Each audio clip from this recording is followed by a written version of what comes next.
반갑습니다. 송길준입니다. 오늘 제가 영상을 통해서 좀 말씀드리고자 하는 것은 무엇이냐면 제가 한 통의 메일을 좀 받았습니다. 현재 지금 광주 시내에서 일어나고 있는 일이다 라고 하는 제목의 메일이었는데요.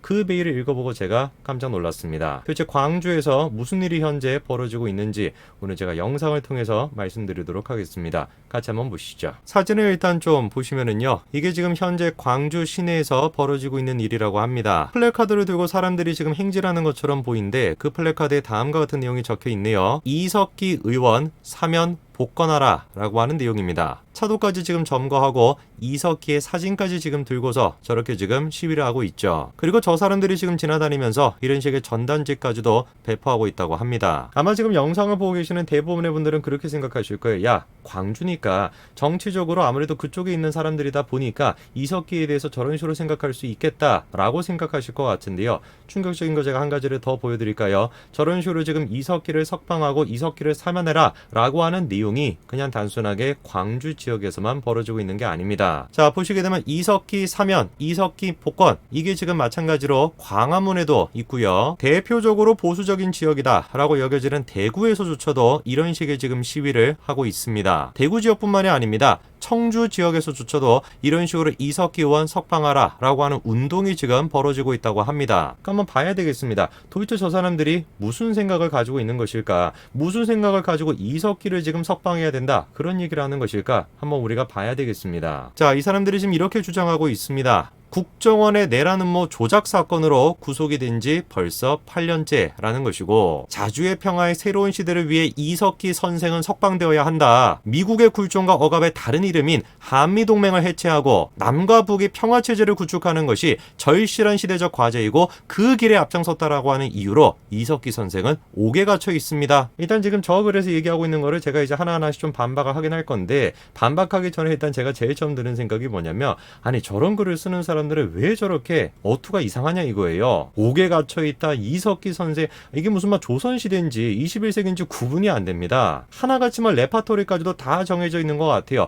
한미 동맹은 무슨 뭐 남과 북의 뭐 주체 뭐 어쩌고 저쩌고, 자주적인 뭐 평화 어쩌고 저쩌고 다 하나같이 똑같지 않습니까? 무슨 뭐 어투라도 좀 바꿔야지. 지금 뭐 저거는 이제 뭐 그냥 글로 쓰여져 있는데 제가 서체까지 눈에 보이는 것 같아요. 뭐 주체 뭐 글씨체인지 뭐 뭔지는 모르겠습니다만 서체까지도 제가 눈에 보이는 것 같습니다. 오늘 제가 영상을 통해서 이석기라고 하는 사람이 얼마나 문제가 많았던 사람인지, 그리고 대한민국 헌정사상 최초로 왜 이석기라고 하는 사람이 내란 음모로 구속이 됐었는지 그거를 좀 말씀드리겠습니다. 같이 한번 보시죠. 이석기 전 의원은 전라남도 목포시 출신입니다. 임수경 씨와 마찬가지로 한국외대 용인 캠퍼스 출신이기도 한데요. 자, 이런 이석기 의원을 두고 여러 가지 논란이 있었는데요. 그 중에 한 가지는 CN 커뮤니케이션즈라고 하는 회사였습니다. 이 회사는 이석기 의원이 2005년도에 설립했던 그런 회사인데요. 이 회사가 문제가 됐던 거는 이석기 전 의원이 이 회사를 통해서 국고 보조금을 타냈다, 그래서 불법적인 선거 비용으로 썼다라고 하는 혐의가 있었는데요. 그리고 해당 내용 같은 경우는 나중에 법원에 가가지고 유죄가 인정이 돼서 징역이 선고가 됐습니다. 사실 근데 선거 비용을 뭐 저런 식으로 했다라고 하는 내용은 이석기의 다른 죄목들을 봤었을 때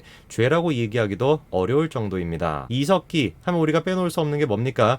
국가를 배신했다라고 하는 것인데, 자유민주주의 국가의 국회의원까지 했던 사람이 대한민국을 배신했다라고 하는 얘기가 나오는 이유가 있습니다. 우선 문제가 됐던 것이 이석기가 애국가에 대해서 가지고 있던 인식이었는데요. 당시 이제 10개 언론사 기자들과 5,000자리를 가졌었는데 거기서 뭐라고 합니까? 김어준식 표현으로 쫄지마 시땡, 애국가 부르면 쇄신이냐 시땡, 황당한 닥짓이다, 그러면서 애국가는 나라 사랑하는 노래 중 하나로 독재 정권에 의해 만들어진 것인데 마치 국가인 양 생각하는 것, 애국가를 부르면 마치 전체주의에 빠진다라는 것이에요. 애국가를 부르게 되면 독재 정권에 일조하는 것이다, 이런 식으로 지금 얘기하고 있는 거 아닙니까? 사실 저는 이석기에 대해 가지고 애국가 논란이 나왔을 때부터 야, 진짜 이런 인간은 국회의원 하면 안 된다라고 생각을 했었는데요. 시간이 조금 지나고 난 뒤에 정말 충격적인 사건 한 가지가 터졌습니다. 놀랍게도 이석기에 대해서 부정선거 논란까지 있었는데요. 당시 이제 검찰 조사 결과 다음과 같은 내용이 밝혀졌죠. 이석기가 중복 IP 투표로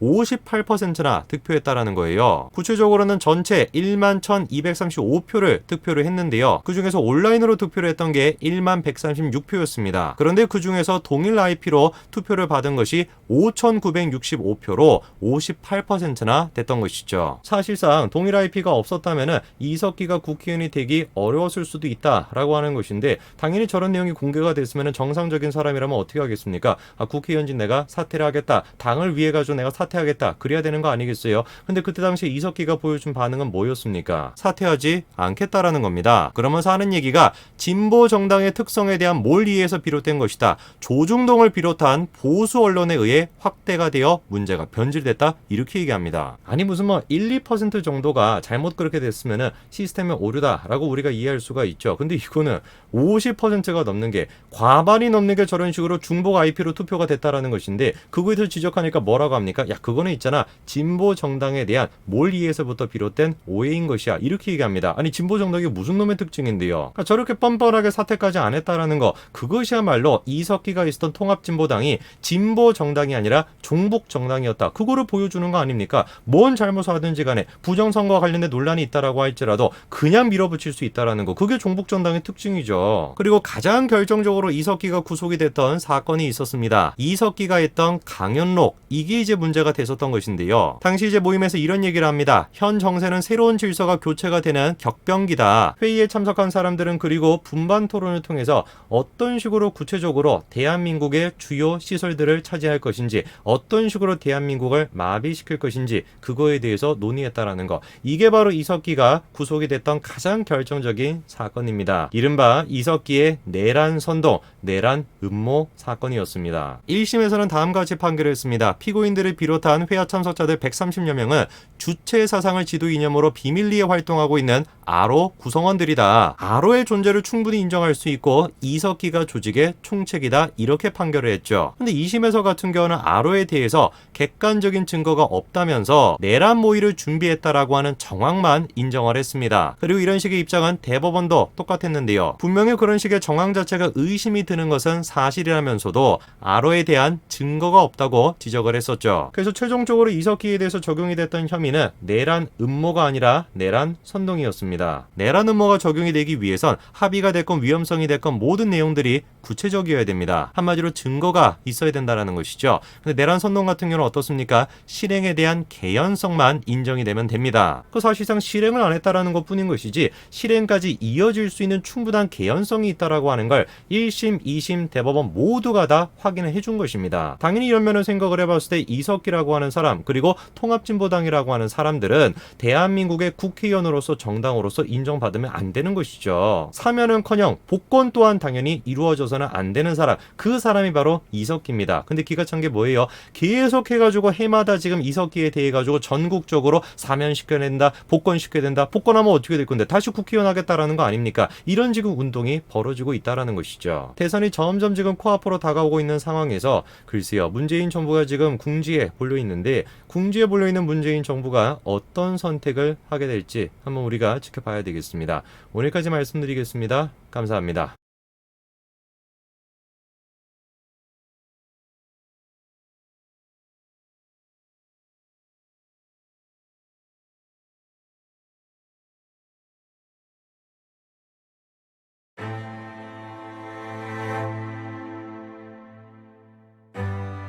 아이고, 쓰레기 같은 거 버리러 가두고.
자, 최근 문정부에서 헬스클럽에서 틀어주는 그 음악의 속도, 음악 재생 속도까지 규제하겠다라고 해서 지금 현재 인터넷에서 많은 논란이 되고 있습니다. 아니, 우리가 살다가 진짜 어이가 없는 게 국가가 나서가지고 국민들이 듣는 음악의 재생 속도까지 규제를 하겠다라고 하는 건 이 진짜 여러분들 살면서 듣도 보도 못한 발상 아닙니까? 지금 그래가지고 이 음악 속도 제한이 무려 검색어 자동 완성이 될 정도입니다. 이게 뭐냐면은 하도 남들도 어이가 없으니까 다른 사람들도 이 똑같은 검색어를 많이 찾아봤다라는 소리예요. 그 정말 우리가 한 번도 경험해보지 못한 그런 새로운 나라를 제대로 맛보고 있다라는 거죠. 자, 최근에 문정부에서는 이른바 사회적인 거리두기, 사회적 거리두기라고 해가지고 이런 짓거리들을 벌이고 있습니다. 뭐 단계를 올린다라면서 런닝머신의 속도도 제한을 해라, 음악 속도도 제한해라, 뭐 이러고 있는 상황이죠. 자, 그래서 제가 며칠 전에 비슷한 소식을 여러분들에게 한번 설명을 드린 적도 있었습니다. 뭐 그때도 이제 런닝머신 속도 규제한다라고 전달을 해드렸는데 오늘은 이제 음악 속도까지 규제를 하고 있다. 그러니까 정치적인 어떤 사회적 거리두기, 방역농단이 해도 너무 심하다. 오늘 이런 관점에서 이야기를 좀 해보려고 해요. 자, 뭐 그래가지고 이게 사실입니다. 명백한 사실이죠. 뭐 보시다시피 런닝머신의 속도를 제한하겠다. 음악 속도도 뭐 얼마 이하로 제한을 하겠다. 또 여기에 관련된 뉴스들이 지금 이미 인터넷에서도 뜨거운 관심사가 돼가지고 수도 없이 쏟아져 나오고 있는 그런 상황입니다. 자, 이게 제가 제대로 확인이 안 된 정보를 함부로 퍼나르는 게 아니라 명백하게 확인된 팩트 뉴스라는 거죠. 자, 지금 우리나라 헬스장 근황이 그래가지고 어떤 상황이냐. 한국 사람들이 참 말을 잘 듣습니다. 보면서 좀 진짜 가슴이 아프던데 그 헬스장에서 발라드를 틀지를 않나. 그것도 조용하고 느린 노래를 찾고 있지를 않나. 뭐 국민들 그리고 헬스장 사장님들이 참 개고생을 하고 있습니다. 뭐 느린 노래 중에 그나마 또 신나고 빠른 노래는 없는지 또 찾고를 있고, 또 틀면은 안 되는 음악은 무엇인지, 그 행정 규제를 벗어나는 노래가 어떤 건지, 뭐 이런 거 이제 규정을 안 벗어나는 노래를 찾으려고 또 이렇게 헬스장 사장님들이 서로 정보를 공유하는 등 진짜 그야말로 눈물 없이는 볼 수 없는 그런 촌극이 이제 코미디 프로그램보다 더한 일이 지금 현실에서 벌어지고 있어요. 아, 근데 이게 좀 보면서 가슴이 아픈 거는, 자, 물론 이런 개개인 분들 입장에서는 또 어쩔 수가 없었겠지만 좀 넓게 바라보면은 그렇죠. 우리 한국 사람들이 참 말을 잘 듣는데 그게 안타깝다라는 겁니다. 영국이나 미국 같은 데서 여러분들 이렇게 진짜로 자주시민 정신이 살아있는 나라에서 정부가 저런 짓거리를 벌였으면 어떻게 됐을까요? 그렇죠. 가만히 안 있죠. 그런 나라에서는. 내가 지금 뭐를 이렇게 답답해하냐면은 이명박이라든지 박근혜 같은 전 정부 시절에는 그 사실 정부 잘못도 아니었던 것도 사람들이 인터넷에 선동당해가지고 아무것도 아닌 걸 가지고도 길거리에 쏟아져 나오고 툭 하면은 쏟아져 나오고 그랬는데, 지금 그 많은 그런 똑똑하고 깨어있다라는 그런 자칭 깨시민들이 전부 다 어디로 가버렸냐라는 거예요. 좀 비판적으로 얘기를 하는 거죠. 보고 있으면은 사실 좀 안타깝다는 거지. 뭐 우파 정권 시절에는 낙엽만 떨어져도 불편하다고 했던 분들이, 그 많은 사람들이 전부 다 어디로 가버렸냐라는 거예요. 이 보고 있으면 진짜 좀 부끄러운 일 아니겠습니까? 인터넷에서도 이렇게 사람들의 반응이 험악하다 보니까 문정부 관계자는 뒤늦게 이렇게 장관이 나와가지고 러닝머신의 속도 규제 그리고 음악 속도 규제에 대해서 뭐 죄송하다, 과도하다면 우리가 뭐 시정할 거는 시정하겠다, 이렇게 뒤늦게 또 논의를 하겠다라는 입장을 보이고 있습니다. 자, 여러분들 근데 이런 거 보면서 잘 기억을 하세요. 그럼 얘네들이 시정해준다고 하니까 뭐 러닝머신 속도 뭐 6km에서 뭐 한 10km까지 늘려주고, 뭐 음악 속도를 뭐 120 bpm, 뭐 120에서 그러면은 뭐 140, 150까지 늘려주고, 뭐 이러면은 우리가 이제 만족하고 물러설 일입니까? 그게 아니죠. 큰 그림을 보라는 거예요. 얘네들이 일 처리를 하는 수준이 항상 이런 식이라는 거예요. 그 길거리 운동권 정부가 일 처리하는 수준이 항상 이런 식이라는 것이죠. 별 생각 없이 말도 안 되는 정책을 자기들도 제대로 모르면서 툭 하고 일하는 척 그냥 내질렀다가 나중에 가가지고 부작용이 엄청나고 국민들의 혼란과 논란 그리고 반발이 극에 달하면은 부랴부랴 그때 가가지고 말을 바꾸고 이런 식인 거예요. 처음부터 자기들이 잘했으면 이런 혼란과 그런 스트레스가 없었겠죠. 가중되는 게 없었겠지. 의학적인 근거는 하나도 없이 형식적인 지침만 반복을 하고 있는 게 문제라는 겁니다. 자, 뭐는 된다, 뭐는 안 된다. 뭐 탁구대 예를 들면은 뭐 탁구 경기 같은 경우에 1대1 게임을 하는 거는 되는데 뭐 2대2 복식 경기는 안 된다. 뭐 탁구대의 거리를 2m 띄우면은 괜찮고 뭐 1m 90cm를 띄우면은 안 된다. 뭐 4명은 괜찮고 5명은 안 된다. 자기들이 선거운동하는 거는 괜찮으면서 일반 국민들이 모이는 거는 안 된다.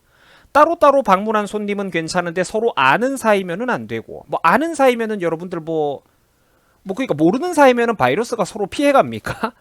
뭐 하는 짓이냐고 이게. 그러니까 말도 안 된다라는 거죠. 의학적인 근거가 없다라는 거예요. 기준치가 명확하지 못하다라는 거야. 언제까지 이런 거를 당하고 살 생각입니까? 이쯤 되면은 솔직히 순순히 계속해서 따르고 속아 넘어가는 국민들에게도 좀 뭔가 민주주의 사회니까 여기가 진짜 좀 근본적인 문제가 있다고 봐야 되죠. 그 국민들한테도. 일관성이 없고 기준치가 없는 명백한 방역 독재가 지금 국가 정부에 의해서 공권력 남용으로 되어지고 있다라는 겁니다. 자, 보세요. 만만한 일반 국민들, 자영업자들한테는 여포가 따로 없습니다. 방역 수칙을 1회만 위반을 해도 경고 없이 영업 정지를 10일씩 처벌할 거라며 큰 소리를 뻥뻥 치고 이렇게 또 으름장을 놓다가 자, 막상 민노총 집회가 벌어지니까 수백 수천 명이 모였는데도 설설 기면서 제대로 말 한마디 못하죠. 정말 이번 한 번만 좀 도와주세요라고. 이 자기들을 비판적으로 이제 문정부에 비판적으로 접근하는 사람들을 대할 때랑 자기들의 핵심 지지층인 민노총을 대할 때 저렇게 태도가 180도 돌변을 한다라는 거예요. 심지어 최근에 민노총 집회는 최근의 확진자 확산세랑은 아무 상관이 없다라는 식으로 정부가 나서서 편들기까지 했습니다. 여러분들 화 안 나십니까? 이런데도 방역 독재다, 정치 방역이다 이런 비판을 안 하게 생겼습니까? 자, 자료를 보면 아시겠지만 우리 대한민국의 검사자 숫자는 다른 OECD 국가들과 비교해 봤을 때 객관적으로 세계 최하위권입니다. 거의 바닥에 있죠. 참고로 이 통계 자료는 인구 대비로 만들어진 통계 자료입니다. 우리나라의 규모가 인구 자체가 적어서 그래프가 밑에 있는 그런 거 절대로 아니라는 거죠. 한국은 지금보다 약 9배에서 10배 가까이 검사자 숫자를 늘려야 겨우 OECD 평균치에 근접할까 말까예요.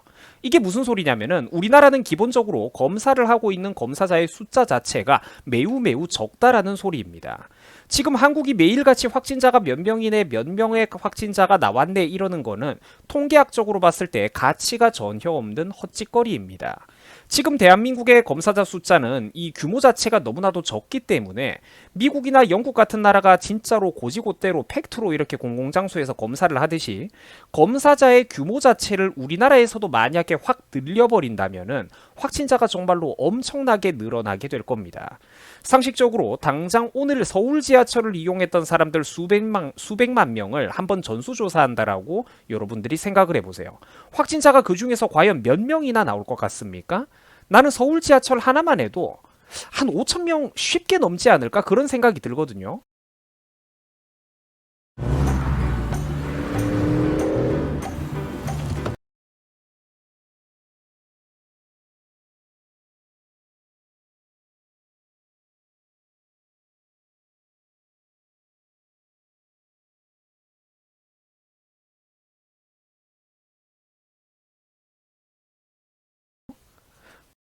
과연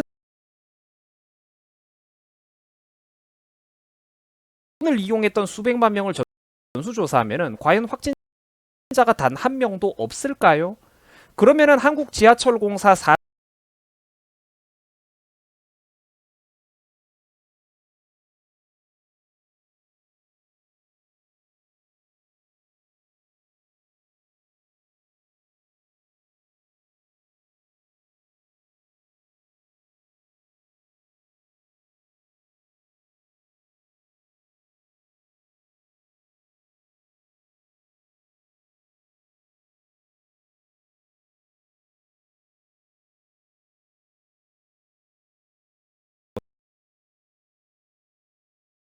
전혀 없는 헛짓거리입니다.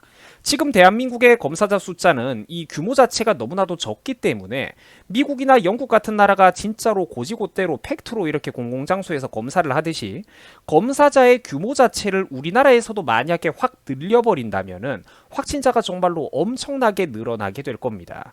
상식적으로 당장 오늘 서울 지하철을 이용했던 사람들 수백만 명을 한번 전수조사한다라고 여러분들이 생각을 해보세요. 확진자가 그 중에서 과연 몇 명이나 나올 것 같습니까? 나는 서울 지하철 하나만 해도 한 5천 명 쉽게 넘지 않을까 그런 생각이 들거든요. 과연 어떨까요, 여러분? 서울 지하철 오늘 이용했던 수백만 명을 전수조사하면은 과연 확진자가 단 한 명도 없을까요? 그러면은 한국지하철공사 사장은 세계 최고의 방역의 신인 겁니다. 상식적으로 생각해보면 우리가 답이 나오는 문제라는 거예요. 우리가 매일같이 안전재난 문자로 뭐 경로가 어떤데 저떤데 받아보는데 무슨 고깃집, 노래방, 마트, 목욕탕까지 시시콜콜 다 행동 동선을 따지면서 정작 가장 많은 사람들이 지나가는 서울역이라든지 버스, 대중교통, 공공장소, 지하철은 왜 검사를 안 한단 말입니까? 그렇죠. 그런 곳을 고지고대로 팩트로 자기들이 발표를 해버리면은 나라 전체가 마비되기 때문입니다. 이 SCV 일꾼들이 일터로 출근은 해야 되니까 선택적인 정치 방역을 하고 있다라는 거예요. 여러분, 우리나라가 검사를 적게 하는 이유가 뭘까요? 검사를 적게 하는 이유가 뭘까요? 그야 당연히 정치 방역을 해야 되기 때문입니다. 검사자 숫자를 팩트 그대로 늘려버리면은 실질적으로 의미가 있을 만큼 늘려버리면은 확진자의 규모도 당연히 늘어나게 될 텐데 그러면은 지들이 방역을 잘하고 있다라는 이런 식의 그 거짓말 K방역이라는 그 새빨간 거짓파리를 못하게 되기 때문입니다.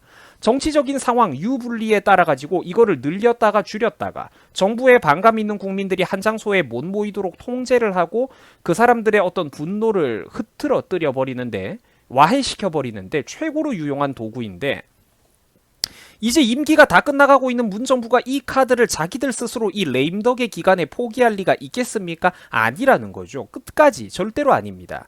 끝까지 골수까지 이 도구를 우려 먹을 것입니다. 국민들이야 어떤 불편과 크나큰 고통을 겪든가 말든가 숨만 쉬어도 월세가 나가고 인건비가 나가는 이런 자영업자들이 너무나도 힘에 겨워가지고 막대한 경제적 피해를 입든가 말든가 그 사람들은 저들은 신경도 안 쓸 겁니다. 자기들의 정치적인 이익을 위해서라면 눈 하나 깜짝하지 않을 인간들이라는 거예요. 그래서 지금 우리나라 검사자 숫자를 OECD 평균치에 가깝게 만약 대략 지금보다 한 10배 정도 늘린다면 한국의 확진자 숫자는 가볍게 1만 명을 돌파하게 될 겁니다. 하지만 여러분, 그렇다고 해서 과연 우리 삶이 바뀌는 게 있을까요? 뭐 내일 뉴스에서 확진자가 1만 명 나왔다라고 하면은 여러분들 뭐 어쩔 겁니까? 아닙니다. 의미가 없어요. 아무 의미도 없다고요. 생활에 아무런 변화도 없을 겁니다. 지금 할 수 있는 거는 이게 한계치고 국민들은 이미 한계에 치달을 정도로 충분한 희생을 하고 있는 상황입니다. 더 이상은 안 돼요. 이거는 이미 인력의 범주를 넘어선 일입니다.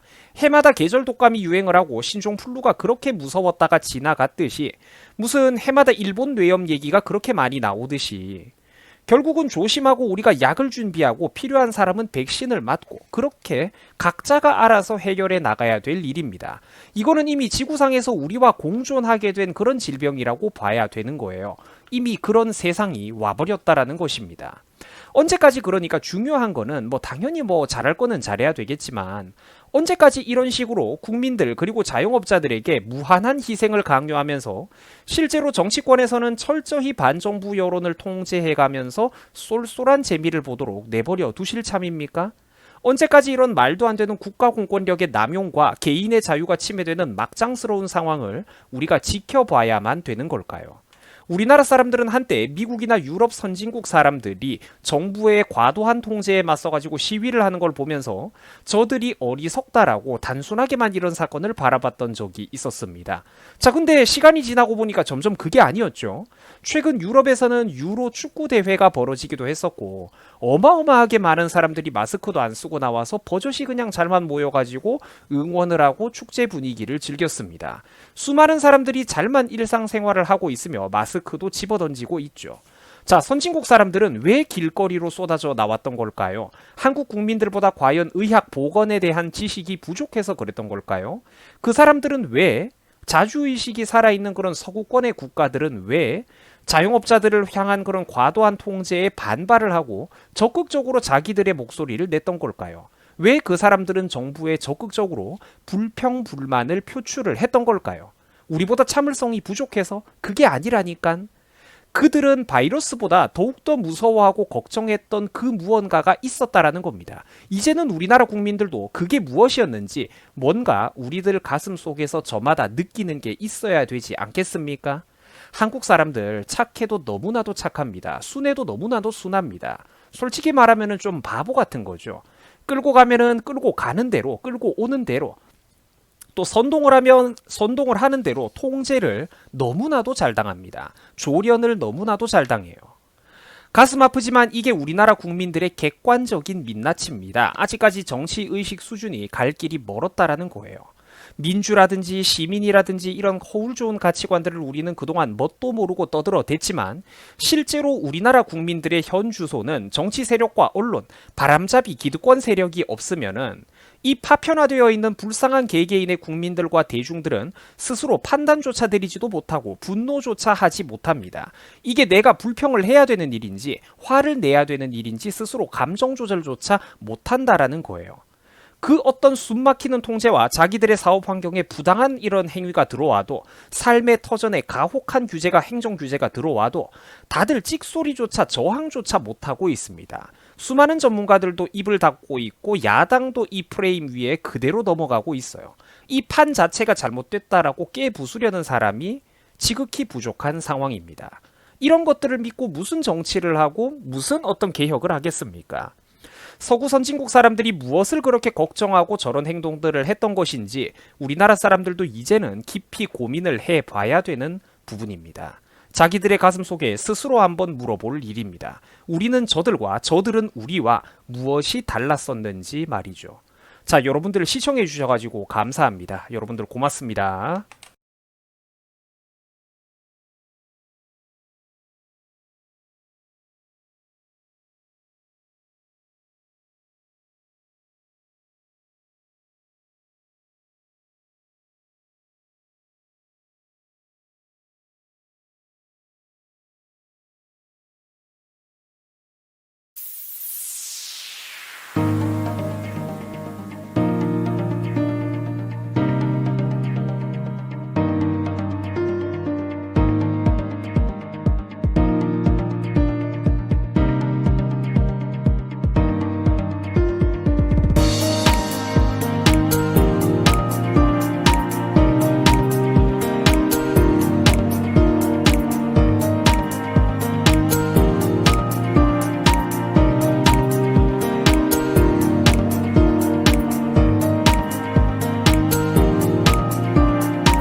자, 여기 25살 정도 되는 어린 사람이 고급 외제차를 60개월 또는 120개월 풀 할부로 뽑아버렸다고 우리가 가정을 해봅시다.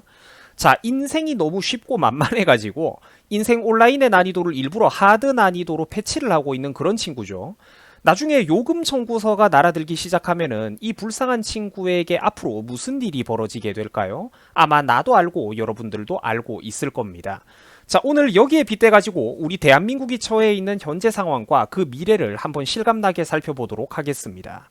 자, 요즘 우리가 뉴스를 보다 보면은 최근 우리 한국이 유엔에서 만장일치로 선진국의 지위를 인정받았다, 뭐 이런 뉴스 기사들이 많이 나오고 있어요.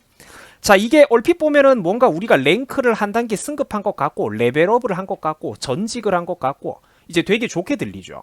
자, 그런데 실제 내용을 살펴보면은 그렇지가 않습니다. 자, 의무와 부담은 엄청나게 많이 늘어나는 반면에 혜택은 말도 못하게 축소된다라는 거예요. 자, 먼저 빠른 요약을 해드리자면은 이번 선진국 인정 사건은 우리가 뭘 잘해가지고 국제사회에서 한국의 지위를 저절로 격상시켜 준 게 아닙니다. 우리나라 정부가 스스로 올려달라고 애걸복걸 요청을 해가지고 이루어진 거예요. 자, 그리고 선진국 지위 인정은 이전 정권들에서도 얼마든지 할 수가 있었던 거지만, 옛날에도 할 수가 있었지만 개도국으로서 누리고 있는 그런 국제무역관계에서 주어지는 수많은 혜택들 때문에 일부러 안 하고 있었던 겁니다. 옛날에도 할 수 있었지만 일부러 안 하고 있었던 거예요. 자, 그런데 지금 문정부는 그거를 해버린 겁니다. 저질러 버렸어요. 자, 눈치 빠른 분들은 뭔가 잘못 돌아가고 있다라는 거, 큰일 났다라는 거 느낌 오시죠? 설명드리겠습니다. 자, 전 정부들은 그러면은 왜 개도국의 지위를 일부러 유지하고 있었느냐? 개도국이 실질적으로 국제무역에서 써먹을 수 있는 혜택이 더 많았기 때문입니다.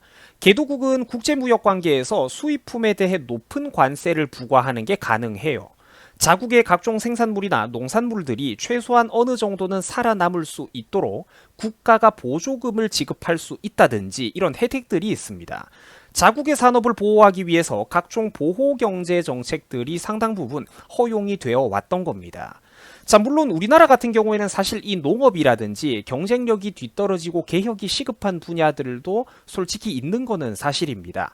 자, 하지만 오늘 이 부분에 관한 얘기까지 하면 너무 길어지기 때문에 요거는 일단 시간 관계상 넘어가도록 하고 빠르게 본론부터 말씀드리자면은, 자, 일단 확실한 거는 우리나라에게 도움이 되는 길은 간판뿐인 선진국 타이틀보다 개도국으로서 누릴 수 있는 혜택이 중요하다라는 겁니다. 간판만 선진국이라고 바꿔다는 게 중요한 게 아니라 실질적인 개도국으로서의 혜택과 내실이 더 중요하다라는 거예요. 만약에 여러분들 우리가 그래 농업이 그렇게 밉다고 쳐, 그러면은 그런 보호 조치들이 필요 없다면 우리가 개도국으로서 선택권은 다 누리고 있으면서 우리 스스로 그런 거를 안 하면 되지 않습니까? 선택적으로, 그죠? 다시 말해가지고 우리나라에 필요한 경제정책을 선택하는데 지금까지는 주도권이 우리 스스로에게 있어 왔다면은 이제는 이게 국제사회의 손으로 넘어가고 있다라는 겁니다. 자, 근데 지금 문정부가 하는 짓을 한번 보세요. 그 선택권을 스스로 날려버리고 있다라는 거죠. 마치 자기들이 뭔가 대단히 잘해서 선진국으로 국제사회에서 인정을 받았다라는 식인데, 자, 이거는 말 그대로 정치적인 치적을 남기기 위해서 국익을 통째로 팔아먹고 있는 어마어마한 거짓말입니다.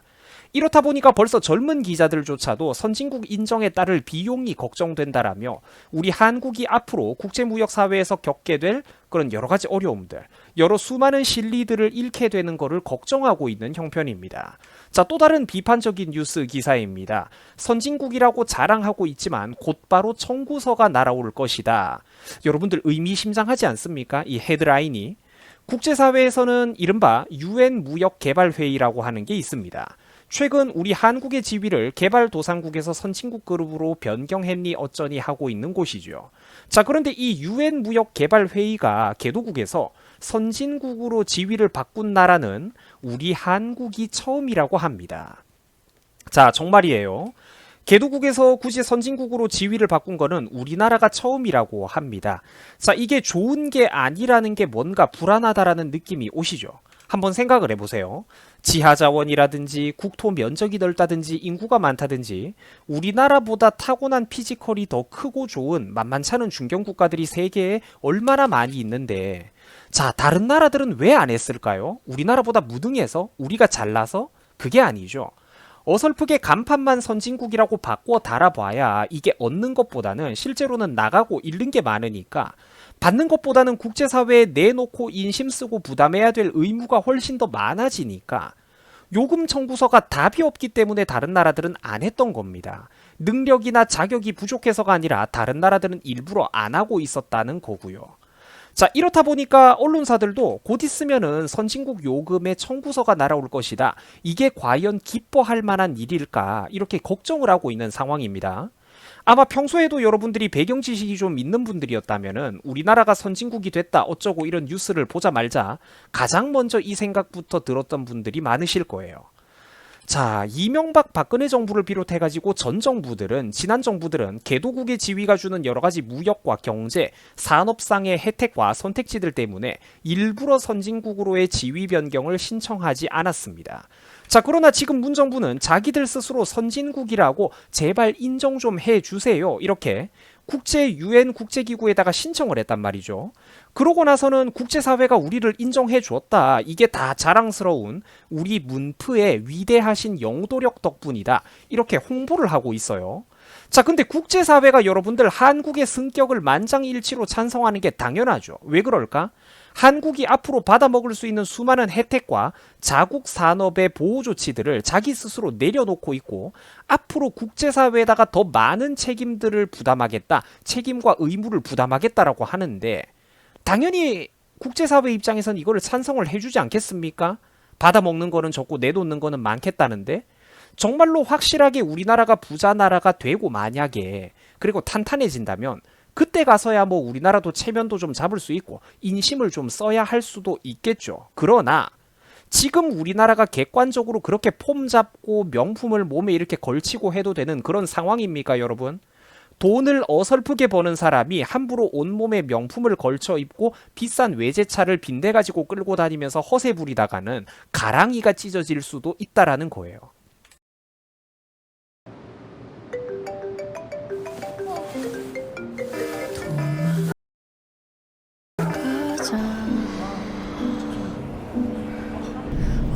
도망가자.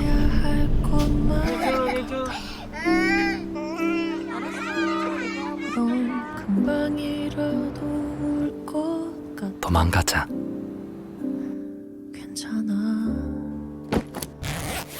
가보는 거야. 달려도 볼까. 가서는 네가 좋아하는 곳에서 하고 싶은 것만 하자. 걱정은 잠시 내려놓고 네 맘 편할 수 있는 곳 어디든 가보는 거야. 그런데 일단은 아무 생각하지 말고 도망가자. 여기서 행복하자. 여기 어때? 어떤 움직임에도 쫙.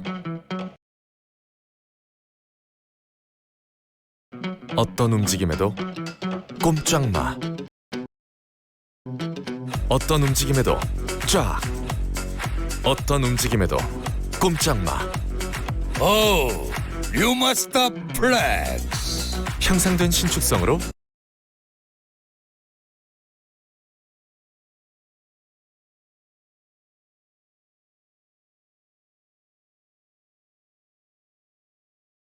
찬성을 해주지 않겠습니까?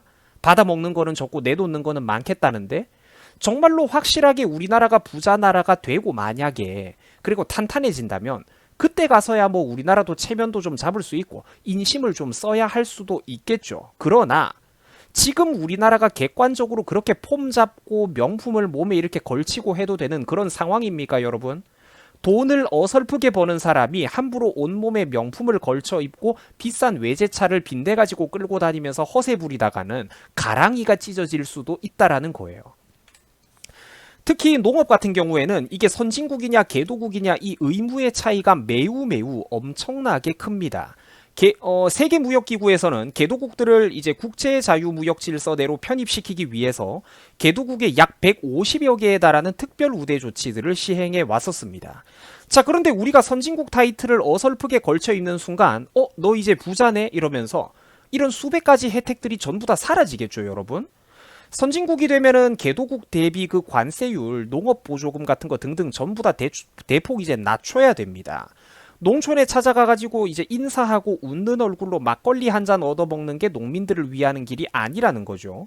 문정부는 지금 말 그대로 한국의 모든 국민들에게 사기를 치고 있는 그런 상황입니다. 우리나라가 선진국이라죠.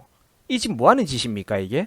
실제로 지난 2019년 10월에 이미 문정부는 WTO에서도 개도국의 지위를 포기한 바가 있었습니다. 자, 그때도 자기들이 이런저런 분야에서 선진국으로 인정받았다라고 단순히 치적을 홍보하기 위해서 실질적인 농업 혜택과 국익을 팔아먹고 있었던 겁니다. 국익을 팔아먹어가지고 자기들이 잘했다고 자랑을 하고 있단 말이죠. 자, 앞으로 대한민국에는 값비싼 요금 청구서, 선진국이라는 요금 청구서가 무더기로 날아들게 될 겁니다. 이 굉장히 값비싼 명품 옷이거든요. 자, 수십 수백 가지 개도국으로서 누리던 모든 혜택들이 사라지는 것은 물론이고 농산물 시장의 개방이라든지 뭐 물론 우리나라 농산물 시장은 좀 이렇게 가격 거품과 병폐도 심각하기는 했습니다만 여러분들이 신중하게 두고 보세요. 이런 식으로 준비 없이 갑자기 무분별하게 개방해야 되면은 결국 우리 사회 전체가 함께 치러야 되는 그 비용과 피해가 어마어마하게 증가하게 되어 있습니다. 반드시 두고 보세요. 뿐만 아니라 세계적으로 잘 못 사는 저개발 국가들을 위해서 내놓아야 되는 각종 원조의 규모 액수도 어마어마하게 늘어나게 됩니다. 우리나라도 먹고 살기 힘든데 후진국들에게 공적 개발 원조를 엄청나게 갖다 퍼줘야 된다라는 거예요. 왜? 우리 스스로 선진국이라고 이렇게 했으니까, 계급을 올렸으니까. 이게 바로 여러분들 소득 대비 과분한 명품을 함부로 걸쳐 입은 생각 없는 사람이 치러야 할 대가입니다. 카드를 마음대로 긁을 때는 기분이 좋은데 나중에 그 신용카드 요금의 청구서가 날아오게 된다라는 거예요. 쇼하는 정치인들을 생각 없이 뽑아준 국민들의 4년 전에 그때 그 결정이 이토록 거대한 요금 청구서로 날아들고 있다라는 겁니다. 자, 여러분들 이게 다가 아닙니다. 탄소 배출량 규제도 심각해지고 탄소 중립을 추진해야 되는 등 국제사회에서 환경적으로도 모범을 보여야 되는 수많은 규제와 의무 부담이 크게 가중됩니다. 자, 그런데 여러분들 우리 한국은 지하자원도 없는 나라죠. 솔직히 말해서 웅장한 그런 대규모의 자연 환경도 없는, 관광자원도 솔직히 많이 부족한 나라예요.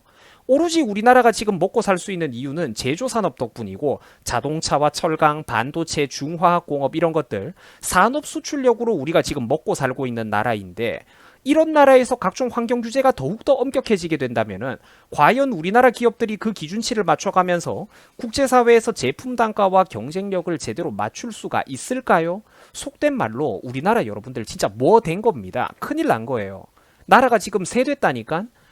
유엔에 더 많은 분담금을 납부해야 되고 WTO 각종 수출입 혜택 반납해야 되고 우리나라 산업들을 보호하고 키울 수 있는 그런 정부 보조금 지급도 제한되고 우리나라 중소기업들 여러분들 다 이제 어떡할 겁니까? 국민들의 90% 이상은 중소기업에 취직해가지고 살고 있는데 이거 나중에 뒷감당 어떻게 할 거예요? 5년 10년 뒤에 이게 중첩이 되면은 과연 그때까지 얼마나 많은 피해가 우리나라에 누적이 될까? 몇 개나 되는 기업들이 이거를 버틸 수가 있을까요? 농수산물에 관세 부과도 안 되지, 보조금 지급도 안 되지, 수입 제한 관련해가지고 또 수많은 손해를 보지. 말도 못한다니까 이 파급력을. 물론 능력이 우리나라가 진짜 부자나라고 능력이 충분한 강대국이라면 이런 수많은 의무도 좀 이렇게 고상하게 짊어지면서 귀족 생활을 하고 또 으스대고 살면은 좋을지도 모르죠. 하지만 문제는 우리나라가 그렇게 잘 사는 나라입니까? 여러분들 부자예요? 시청자 여러분들 돈 많이 법니까? 국제사회에 막 이렇게 좀 지원금 내놓을 만큼 다들 만만하게 사세요? 아니잖아. 우리나라가 지금 그럴 상황이 목에 힘주고 으스대고 살 수 있는 상황이 아니지 않습니까?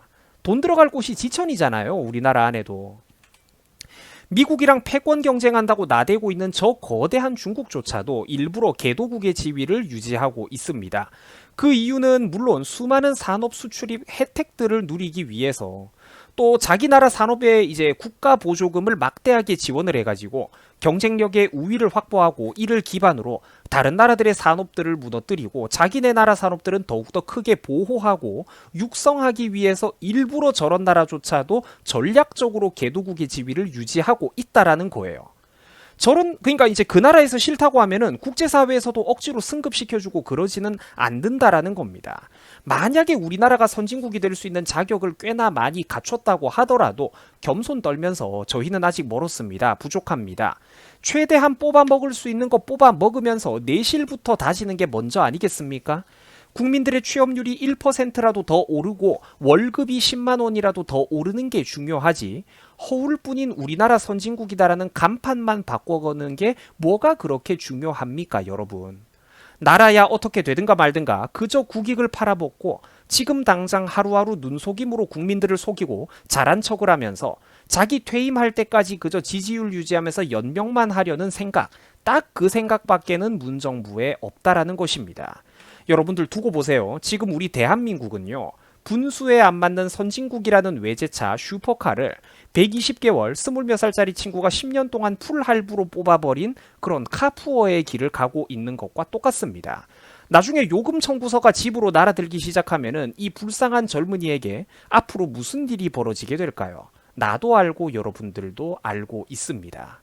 자, 시청해 주셔가지고 감사합니다. 여러분들 고맙습니다.